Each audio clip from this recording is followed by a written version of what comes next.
ಮುಂದೆ ಮಕರ ರಾಶಿ. ಮಕರ ರಾಶಿಯವರಿಗೆ ಕರ್ಮದಲ್ಲಿ ಚತುರ್ಗ್ರಹ ಯೋಗ, ಅವತ್ತಿನ ಚಂದ್ರನ ಅನುಕೂಲ, ರವಿಯ ಅನುಕೂಲ, ಬುಧನು, ಕುಜನು ಇವರೆಲ್ಲರೂ ಕೂಡ ಸಾಕ್ತಕ್ಕಂಥದ್ದು.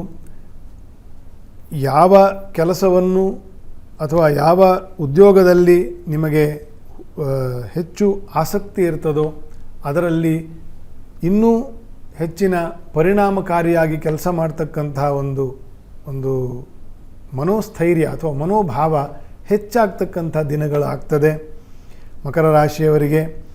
ಅದನ್ನು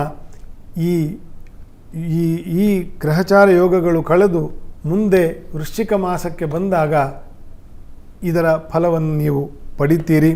ಮಕರ ರಾಶಿಯವರು ಅಗ್ನಿಯೊಂದಿಗೆ ಬೆಂಕಿಯ ವಿಷಯದಲ್ಲಿ ಜಾಗೃತರಾಗಿರಬೇಕು. ಮಕರ ರಾಶಿಯವರು ಕರ್ಮದಲ್ಲಿ ಚತುರ್ಗ್ರಹ ಯೋಗ ಇದ್ದಾಗ ಸಣ್ಣ ಪುಟ್ಟ ಏಟಾಗ್ತಕ್ಕಂಥದ್ದು ಅಥವಾ ಅಗ್ನಿಯ ಅವಘಡಗಳಾಗ್ತಕ್ಕಂಥದ್ದು ಇದೆಲ್ಲ ಸ್ವಲ್ಪ ಸಾಧ್ಯತೆ ಇರುತ್ತೆ. ತುಲಾರಾಶಿಯವರಿಗೂ ಈ ಸಾಧ್ಯತೆಗಳಿರುತ್ತೆ. ಸ್ವಲ್ಪ ಹುಷಾರಾಗಿ ಇರಬೇಕು, ಯಾಕಂದರೆ ಪಟಾಕಿ ಹಚ್ಚೋದು ಮಾಡೋದು ಇದೆಲ್ಲ ಇರುತ್ತೆ. ಸೊ ಆದಷ್ಟು ಜಾಗೃತೆಯಿಂದ ಇರಬೇಕು ಈ ಬೆಂಕಿಯ ವಸ್ತು ವಿಷಯಗಳಲ್ಲಿ. ಮಕರ ರಾಶಿಯವರು ನರಸಿಂಹದೇವರನ್ನು ಚೆನ್ನಾಗಿ ಆರಾಧನೆ ಮಾಡಿ, ದೀಪಗಳನ್ನು ಇಟ್ಟು ಅಲಂಕಾರ ಸೇವೆಗಳನ್ನು ಮಾಡಿ ಸಂತೋಷ ಪಡ್ತಕ್ಕಂತಹ ದಿನವಾಗಲಿ ನಿಮ್ಮದು.